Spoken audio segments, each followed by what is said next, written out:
Hello and welcome to Sports Fan Entertainment. NFL Week 6 is here. The Tennessee Titans are 4-0 and it is time for them to have yet another AFC South battle. They are currently 1-0 in the AFC South, having defeated those kitties that like to call themselves the Jacksonville Jaguars, and now they face the Houston Texans with an opportunity to become 5-0. We're going to keep saying this as long as this streak goes on for the first time since 2008, because in 2008 we went 10-0. So it was 3-0 for the first time, 4-0 for the first time. It's going to be 5-0 hopefully for the first time. We're going to keep saying this, and then hopefully we can get past 10 and we can say the first time since ever. Okay, maybe. Hopefully, we'll see.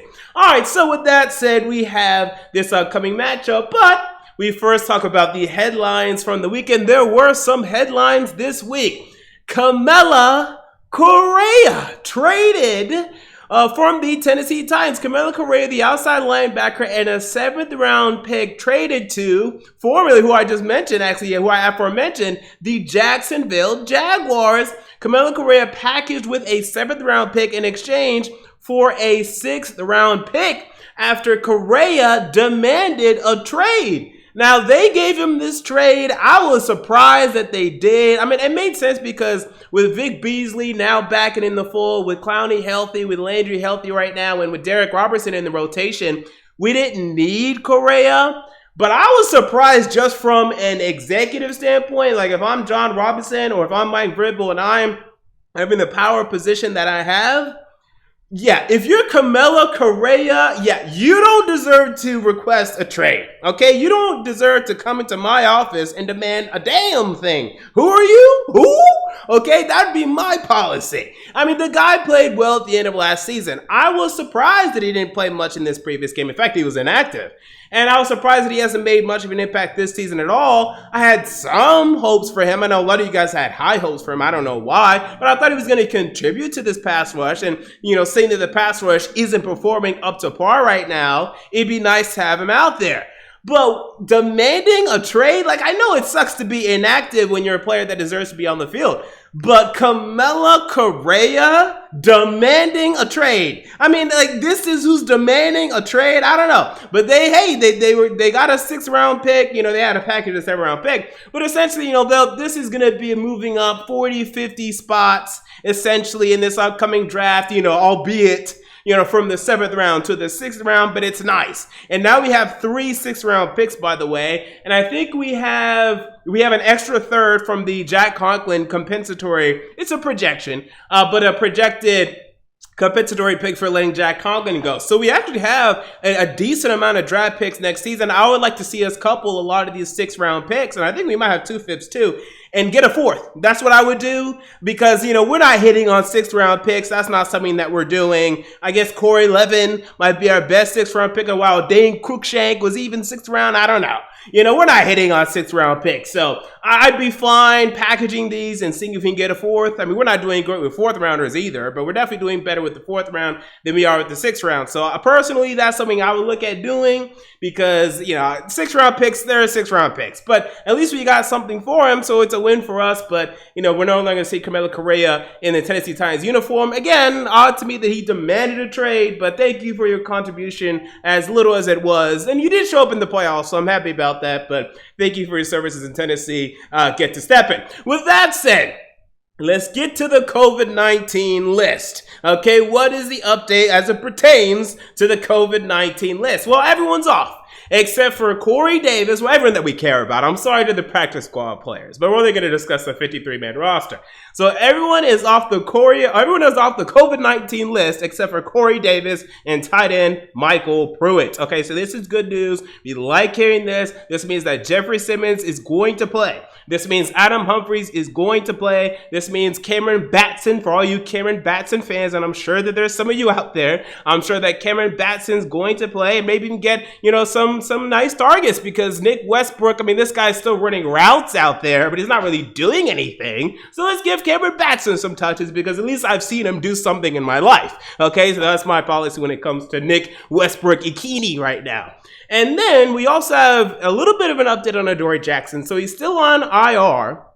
But he was on the practice field, on the side of the practice field, doing some stretches, doing some movements. I would project maybe he could be back next week, maybe, but probably 2 weeks. That's just my projection from what I've been reading. That's just pure speculation on my part. But the good thing is, and now let's go ahead and look at the injury report. Our injury report is pretty clear now. This is now a clean injury report. Look at this. Look at the Friday status column for our injury report. Only one person is questionable. Look at Friday. Full participation almost entirely down the column except for Daquan Jones. And by the way, I do not expect Daquan Jones to play, considering the fact he did not practice on Wednesday, Thursday, and Friday. They list him as questionable. I would say doubtful. I don't think he's going to play. But outside of that, we're talking about a healthy A.J. Brown. Jadeveon Clowney had a little bit of an illness and a knee thing, but he's going to be playing, obviously. Right now, Darrington Evans. That's one actually situation. So he's been put on IR. Okay, and this is the short-term IR, the 3 weeks IR. Now, he hasn't shown us much of anything anyway. But now this means that Jeremy McNichols is our backup running back, and I'm not excited for this. And I tweeted this. I tweeted a gif of me cringing at Jeremy McNichols being our backup running back for the near future. Look, I know he had some decent pass blocking last week. I guess you could say he ran hard. But this guy's been a fringe NFL player for the last 3-4 years, basically ever since he entered the league. And I want a good compliment to Derrick Henry. And this is what Darrington Evans was supposed to be. And now he's going to be missing at least the next 3 weeks.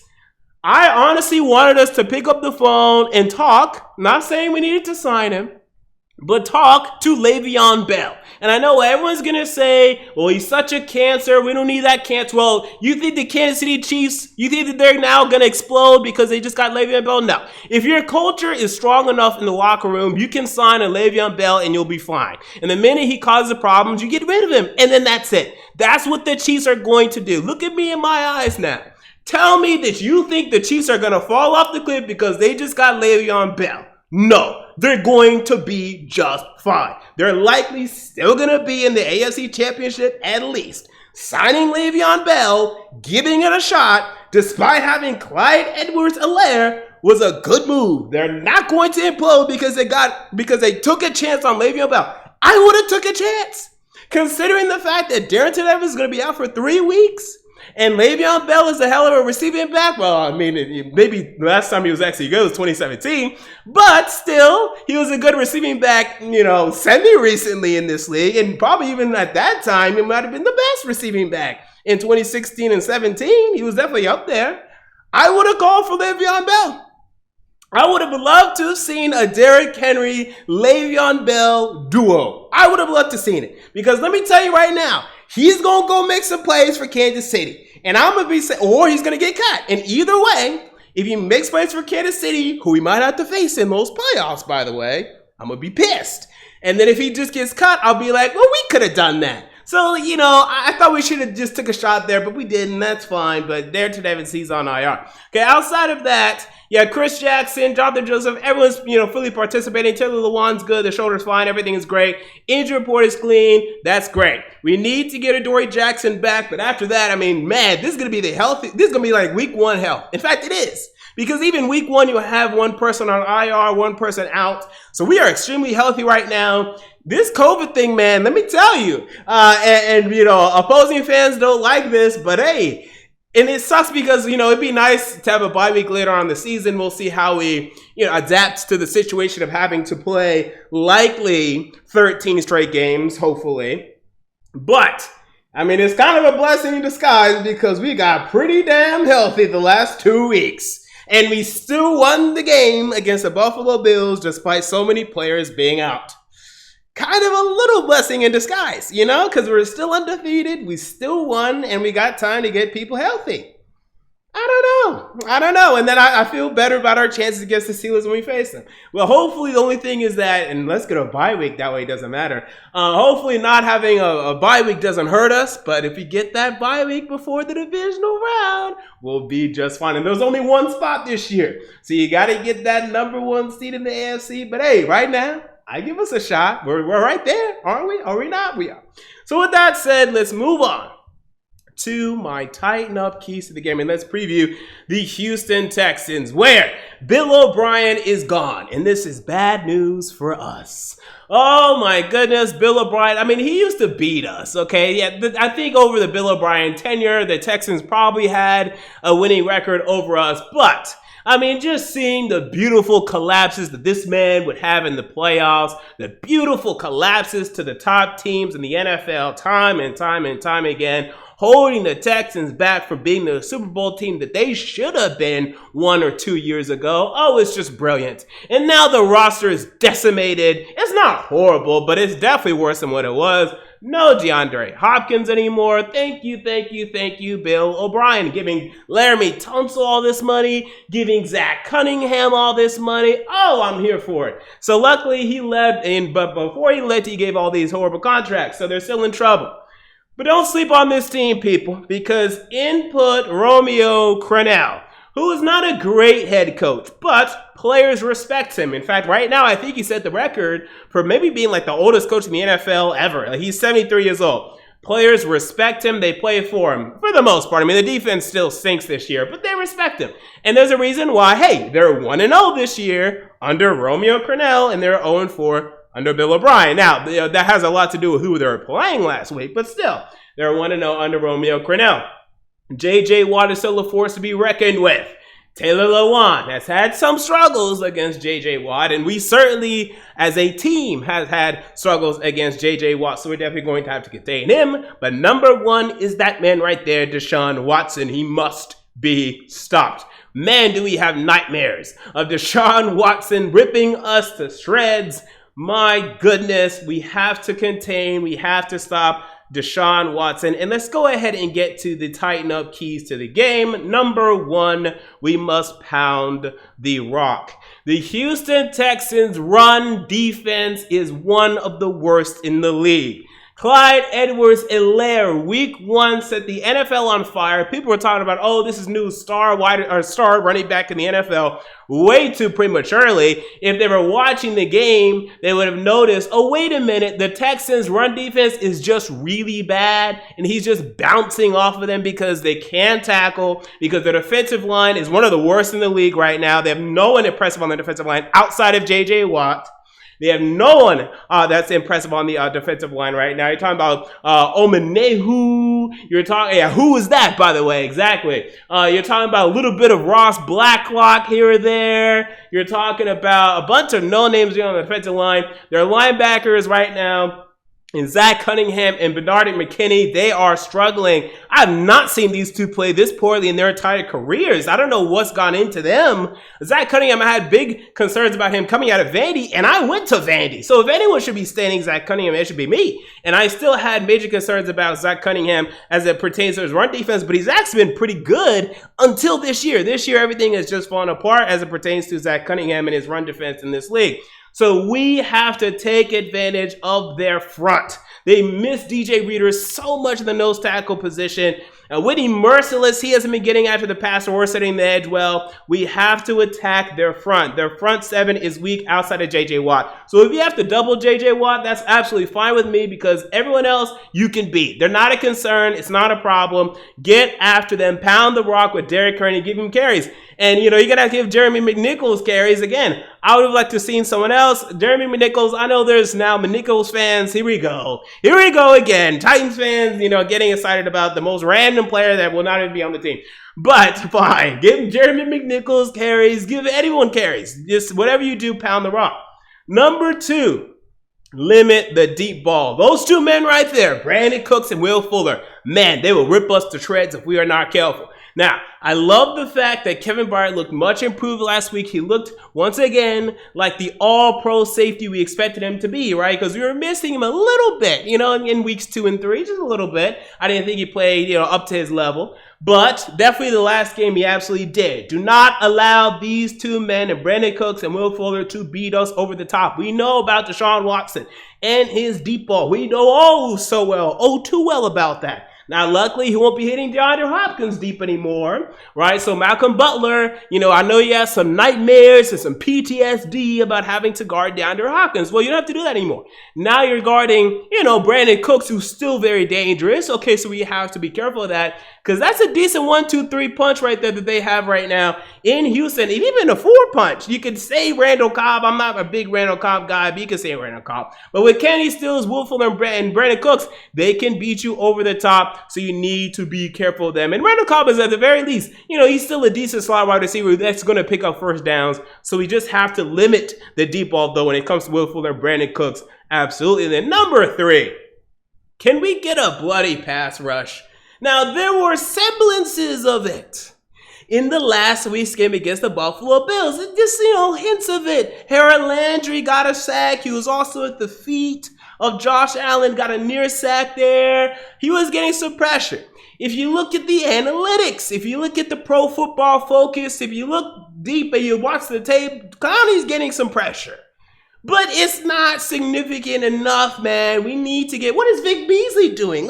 Again with this guy, Carmen Sandiego. Where in the world is Vic Beasley? I just don't get it with this guy. So we have to find a pass rush, man. We're 3 pass rushers deep, theoretically.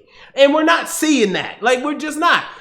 This was the best 1-2-3 punch in terms of pass rushers we've had at the outside linebacker / defensive end position. I would argue since at least 2010. And we're not seeing that on the field. We're just not. The Brian Orakpo and Derek Morgan, that was a duo. And that duo was more impressive than what we have now. What's going on? So we have to figure it out. We have to get after the passer. And with Jeffrey Simmons back, that's going to be a huge help. Big Jeff back. Oh my God, Big Jeff Simmons. So hopefully he's able to help alleviate, some of the pressure on these outside linebackers. But man, we got to get pressure on Deshaun Watson because if not, he will rip us to shreds. Even as we limit the deep ball, those wide receivers are going to come back to the ball if we just let Deshaun Watson sit in the pocket, and he's going to hit them as they come back. And he's going to hit Randall Cobb in the slot. And he's going to hit his tight end. And it's going to be a problem. They're going to move the ball up the field. Hey, David Johnson, he's not great, but he still has some fluidity to him. He's going to be hitting the check down, and they're going to move the football on us. Just as the Minnesota Vikings moved the football on us. Just as the Jacksonville Jaguars moved the football on us. And it's going to be a problem. Last week's game, and I keep saying last week, but it was this week. But I just keep saying last week. Hey, just sue me. Was fantastic. We came out ready to go, despite having the week off, which I guess you can argue actually helped us in some ways. But despite all the COVID-19 stuff, despite all the people on the COVID-19 list, we throttled those Buffalo Bills. It was beautiful. If we throttle the Texans here, I'll feel great. I feel good as it is right now.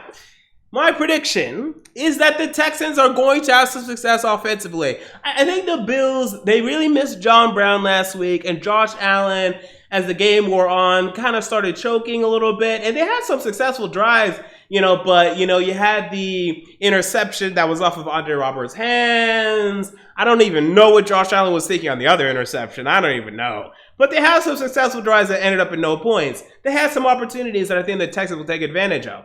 But ultimately, with our defense back and everyone back except for Adoree Jackson, really, I think our defense is going to look better. So you're probably going to have some early success. You'll see the Texans maybe have 17 points in the first half, but then only 7 in the second half to get 24 points. Whereas our offense remains consistent pretty much throughout the entire game. Definitely turns it on in the second half and ultimately secures the victory, making us 5-0. And I'll also tell you right now, I'm not picking against this team until we lose, period.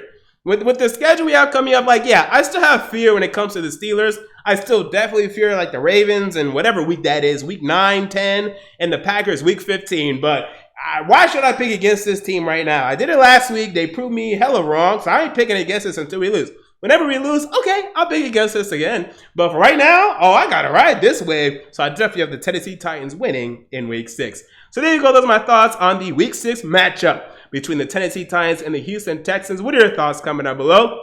I want to know. If you enjoyed the video, make sure to like, comment, and most importantly, to subscribe. And until next time, this has been MJ of Sports Fan Entertainment, and I'm out. See you all later.